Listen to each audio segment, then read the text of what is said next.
विवेक से काम करो। आशा करता हूँ साथ संगत जी निरंकार की कृपा से आप सभी अच्छे हो गए, स्वस्थ हो गए। साथ संगत जी, आप जी के चरणों में बहुत ही सुंदर प्रेरणादायक कहानी विचार जिसका विषय है विवेक से काम करो। तो आइए साथ संगत जी जानते हैं इस प्रेरणादायक कहानी के माध्यम से। हम सभी संसार में कर्म करने के लिए ही आए हैं। कोई राजा बनकर कोई सेवा करता है, कोई साधारण गृहस्थ बनकर, कोई संत बनकर मार्ग दिखाता।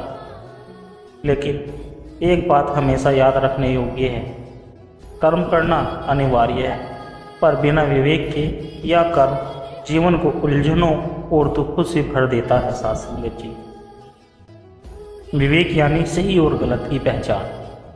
यह कहानी उस अमूल्य शिक्षा पर आधारित है। साथ संगत जी, कैसे विवेक से किया गया कर्म जीवन को सफल, सुखमय और परमात्मा से जोड़ने वाला बन जाता है। यह कथा एक ऐसे युवक की है जिसने बिना विवेक के कर्म किए और दुख पाए। फिर एक संत से सत्संग पाकर विवेक जागा और उसके जीवन की दिशा ही बदल गई। साथ संगत जी, तो आइए इस कहानी में हम सब भी अपने जीवन को विवेक से कर्म करने की राह पर ले चलें। बहुत समय पहले की बात है। एक गांव में अर्चित नाम का एक होनहार युवक रहता था। वह बचपन से ही मेहनती था, खेतों में काम करता, पशुओं की देखभाल करता, काम वालों की मदद करता। लेकिन उसमें एक कमी थी, वह बिना सोचे समझे जो भी काम सामने आता तुरंत कर डालता था। कोई कुछ कह दे, बिना जांचे परखे चुप जाता था। शुरुआत में गांव वाले उससे खूब सहारते, लेकिन धीरे धीरे वही लोग उसका फायदा उठाने लगे।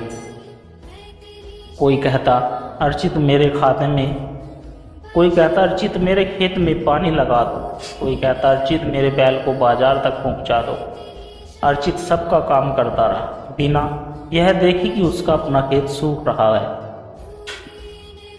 उसके अपने बैल भूख से कमज़ोर हो गए हैं, माँ बाप बुजुर्ग हो चले हैं, पर उसका ध्यान उन सब पर नहीं गया। एक दिन गांव में अकाल पड़ा। सब लोग अपने अपने भंडार भर चुके थे। अर्चित के घर में अनाज का एक भी दाना नहीं था। जिन लोगों के लिए वह दिन रात काम करता था, वही लोग अब दरवाजा बंद कर लेते थे। भूख से पिलकती माँ को देखकर उसके हृदय रो पड़ा। उसी रात वह गांव के बाहर पीपल के पेड़ के नीचे बैठकर रोने लगा। वहीं से कुछ दूरी पर एक वृद्ध संत गुजर रहे थे। उन्होंने अर्चित को रोते हुए देखा। पास जाकर पूछा, बेटा क्यों रो रहे? अर्चित ने सारी कथा सुनाई। संत मुस्कुराए और बोले, बेटा कर्म तो तूने खूब किया, पर विवेक से नहीं, बिना विवेक के किया। कर्म सेवा नहीं मोहता है। सेवा वही है जो समय, परिस्थिति और अपने कर्तव्यों को ध्यान में रखकर की जाए। अब भी देर नहीं, उठ, विवेक से कर्म करना सीख। अर्चित ने विनम्रता से पूछा, गुरुदेव अब मैं क्या करूं? संत बोले, पहले अपने माता पिता की सेवा कर, अपने खेत को ठीक कर, फिर गांव वालों की मदद कर, परंतु उतनी ही जिससे तेरा और तेरे परिवार का अहित न हो। और सबसे बड़ा विवेक, हर कर्म से पहले परमात्मा को स्मरण कर, उससे मार्गदर्शन मांग। संत ने उसे एक मंत्र दिया, कर्म कर पर विवेक रख, पर अहम से नहीं। अर्चित ने उसी पल से अपने जीवन को बदलने का निश्चय किया। उसने गांव वालों से क्षमा मांगी कि अब वह पहले अपने खेतों का ध्यान रखेगा। लोग हंसे, कुछ नाराज हुए, पर धीरे धीरे सबने देखा कि अर्चित का खेत सबसे हरा भरा हो गया। उसकी बैल तंदुरुस्त हो गए, घर में अन्न की कमी दूर हो गई, माता पिता सुखी रहने लगे। अब वह गांव वालों की मदद भी करता, पर पहले विवेक से विचार करता, क्या यह उचित है? क्या इससे कोई अन्याय तो नहीं होगा? अगर किसी का काम बिना नुकसान के किए हो सकता है तो अवश्य करता। उसका यह न्याय व्यवहार देखकर गांव वालों को भी सीख मिली। बिना विवेक के कर्म करने वाला खुद भी दुखी होता है और दूसरों को भी दुखी करता है। कुछ वर्षों बाद वही संत फिर से गांव में आए।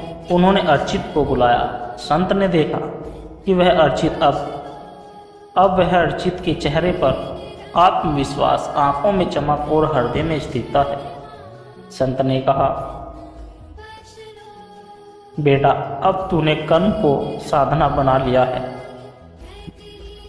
अब ध्यान रख, विवेक से कर्म कर, पर फल की इच्छा परमात्मा पर छोड़ दे।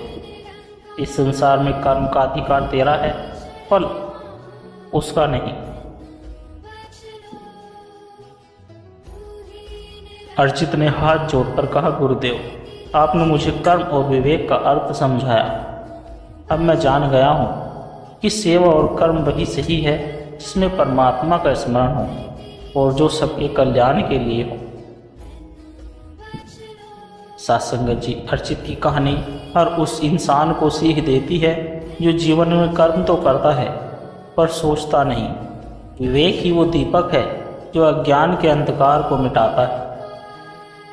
सत्संगत जी, आज हम यह पढ़ ले, कोई भी काम बिना विचार और बिना परमात्मा को स्मरण किए नहीं करेगी। अपने परिवार, समाज और खुद के बीच संतुलन बनाए रखना। किसी की मदद करे परंतु अपनी सीमा जाने। सेवा करते हुए अहंकार को न आने दे और सारा श्रेय परमात्मा को दे। जब तक जीवन है कर्म करना ही है, लेकिन विवेक रूपी दीपक साथ हो तो कर्म हमारा बोझ नहीं बनता, बल्कि वही कर्म हमें मोक्ष का द्वार दिखाता है। ईश्वर से यही प्रार्थना है सत्संगत जी की, हे प्रभु, हमें शक्ति दो कि हम कर्म करें पर विवेक से करें, सेवा करें पर अहंकार से नहीं, हर कदम तुम्हारे नाम का स्मरण करते हुए चले। धन्य हो जीवन, पावन हो कर्म। धन्यवाद सत्संगत जी, सत्संग की इस कथा को अपने जीवन में उतारे। बहुत पुराने समय की बात है। हिमालय की तलहटी में एक छोटा सा गांव बसा हुआ था। सुरम्य, शांत और प्रकृति की गोद में। उसी गांव में एक युवक रहता था जिसका नाम सारथी था, पर जीवन में उसका कोई मार्गदर्शन नहीं था। वह बाल्यकाल से ही परिश्रमी और दूसरों के लिए समर्पित था।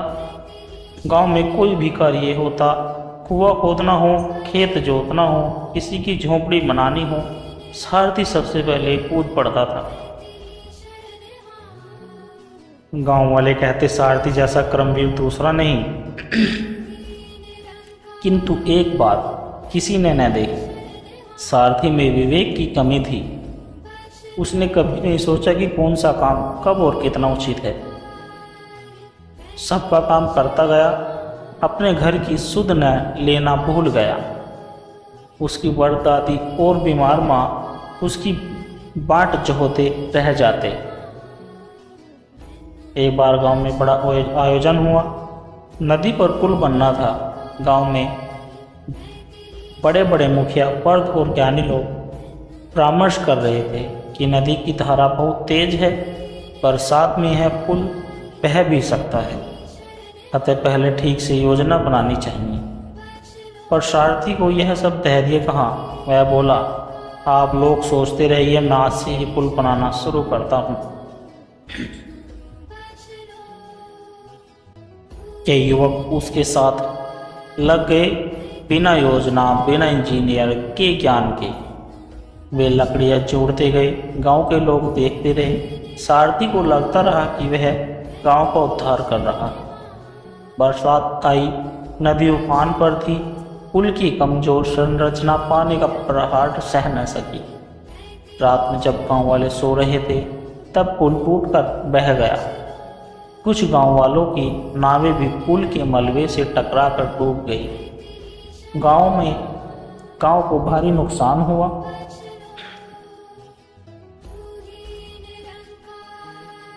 लोग दुखी थे। कुछ ने तो सारथी को ही कोसा, क्यों किया बिना सोचे समझे यह काम। सबकी मेहनत, सबकी पूंजी और गांव की शांति सब नष्ट कर दी। सारथी रात भर गांव के बाहर नदी किनारे बैठा रहा। उसे समझ नहीं आ रहा था कि उसका कर्म कहाँ गलत था।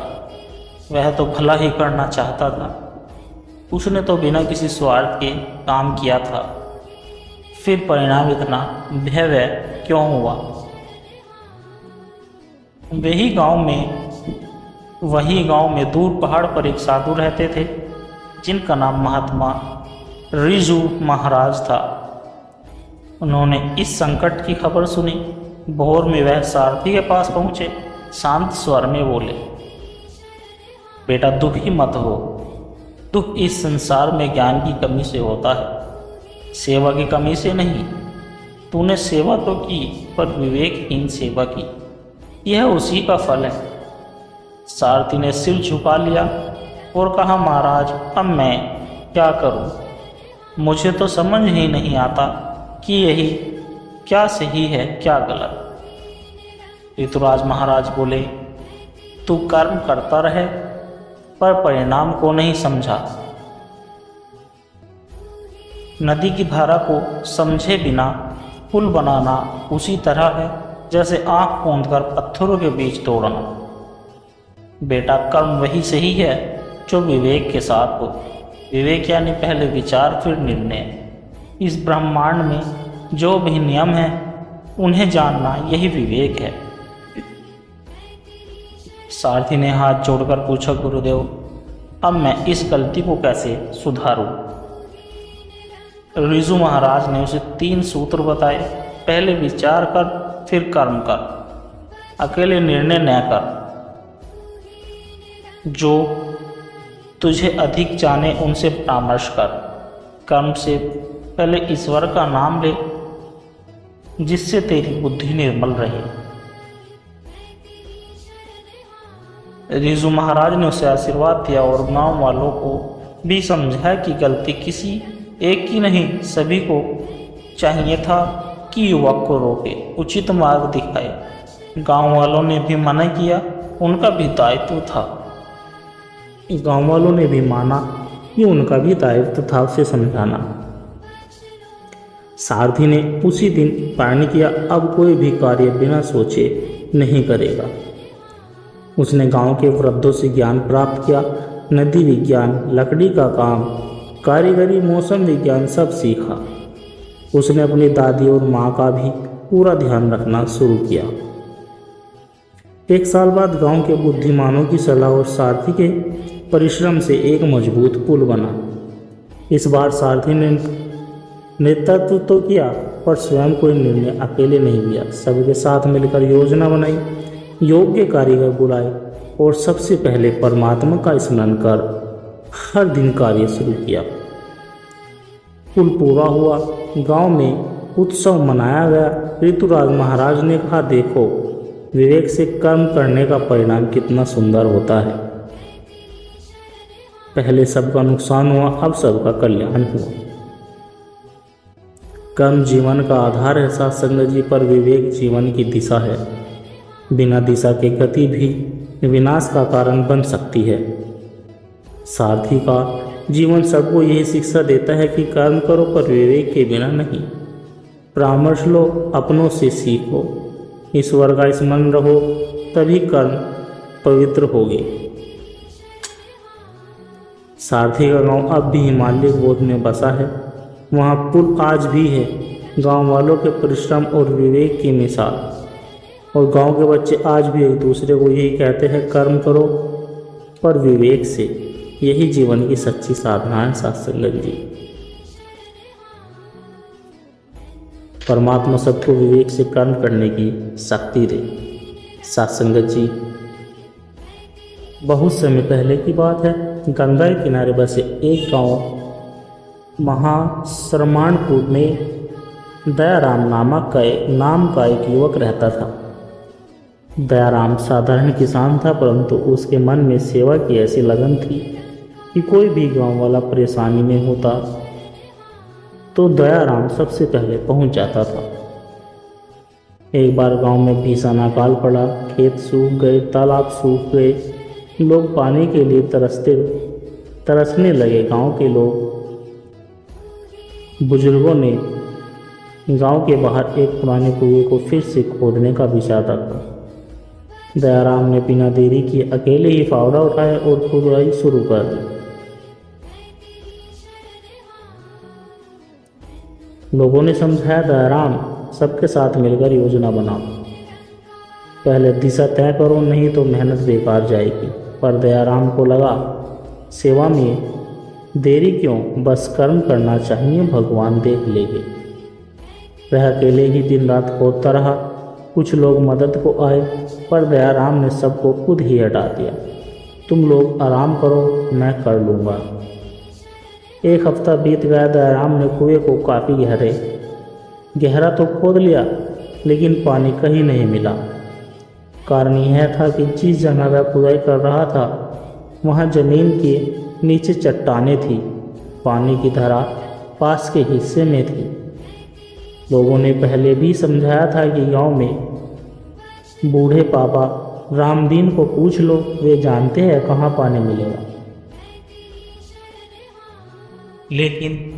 लेकिन दयाराम ने यह विवेकपूर्ण सलाह न मानी। नतीजा यह हुआ कि मेहनत बेकार गई, शरीर कमज़ोर हो गया और गांव में अकाल वैसे का तैसा रहा। तभी उस गांव में एक महात्मा स्वामी शरणानंद पधारे। गांव के लोगों ने उनकी बहुत सेवा की। दयाराम भी उनके चरणों में बैठ जाता। उनके हाथों में छाले थे, शरीर थका हुआ था। उसके हाथों में छाले थे, शरीर थका हुआ था। स्वामी शरणानंद ने पूछा, बेटा तू इतना दुखी क्यों है? दयाराम ने सारा किस्सा सुनाया। कहा कि कैसे उसने सेवा के नाम पर अकेले सब करने की ठानी, बिना सोचे समझे मेहनत करता रहा। स्वामी जी ने मुस्कुराकर कहा, बेटा कर्म ही पूजा है, यह बात सत्य है, पर विवेक के बिना किया गया कर्म कभी भी सफलता नहीं देता। जो भी कर्म करो पहले जानो और दिशा प्राप्त करो, फिर सेवा की पूजा बना दो। दयाराम बोला, गुरुदेव मैंने तो सोचा था कि ईश्वर सेवा से प्रसन्न होंगे। स्वामी जी ने समझाया, ईश्वर को कर्म चाहिए, पर कर्म में विवेक आवश्यक हो। भगवान ने तुझे शरीर दिया, मन दिया, बुद्धि दी। बुद्धि का उपयोग न करना क्या भगवान का अपमान नहीं? यदि तू गांव के बुजुर्गों की बात मान लेता तो आज कुएं से पानी निकल रहा होता और गांव हरा भरा होता। दयाराम की आंखों में आंसू बह निकले। उसने हाथ जोड़कर कहा, गुरुदेव अब मैं क्या करूं? स्वामी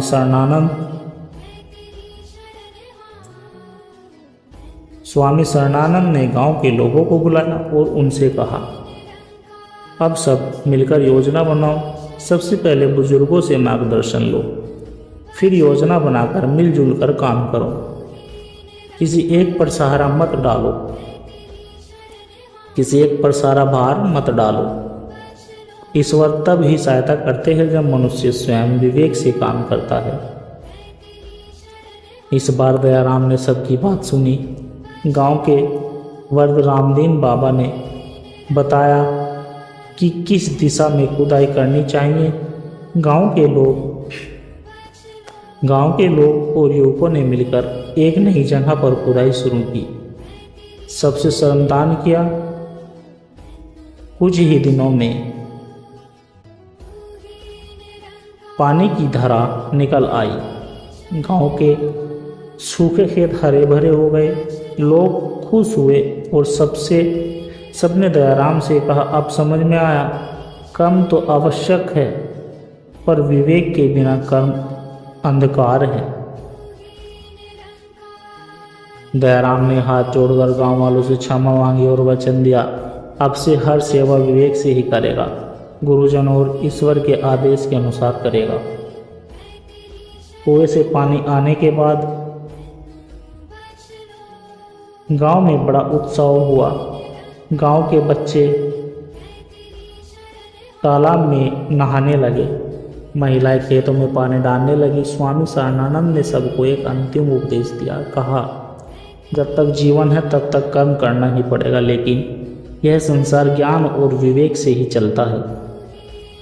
अंधकर्म विनाश लाता है, विवेकपूर्ण कर्म समृद्धि लाता है। गांव वालों ने उनकी बातें पत्थर की दीवारों पर खुदवा दी। सेवा करो, कर्म करो, पर विवेक से करो। सत्संगत जी कथा का सार यही था कि बिना विवेक के सेवा भी नुकसान पहुंचाती है। गुरुजनों, विद्वानों और परमात्मा से मार्गदर्शन लो। कर्म करो, पर पहले सोचो।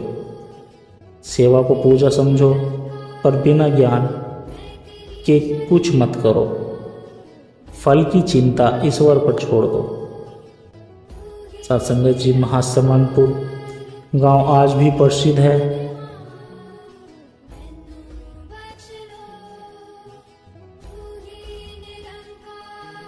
सत्संगत जी, महासमनपुर गांव भी आज भी प्रसिद्ध है। वहां आज भी वह कुआं मौजूद है जिसका पानी बताता है कि जिस कार्य में विवेक हो वही सच्चा और फलदायक होता है। ईश्वर से ही प्रार्थना की है, प्रभु हमें भी विवेक से कर्म करने की शक्ति दो, ताकि हम अपने कर्मों से न केवल अपना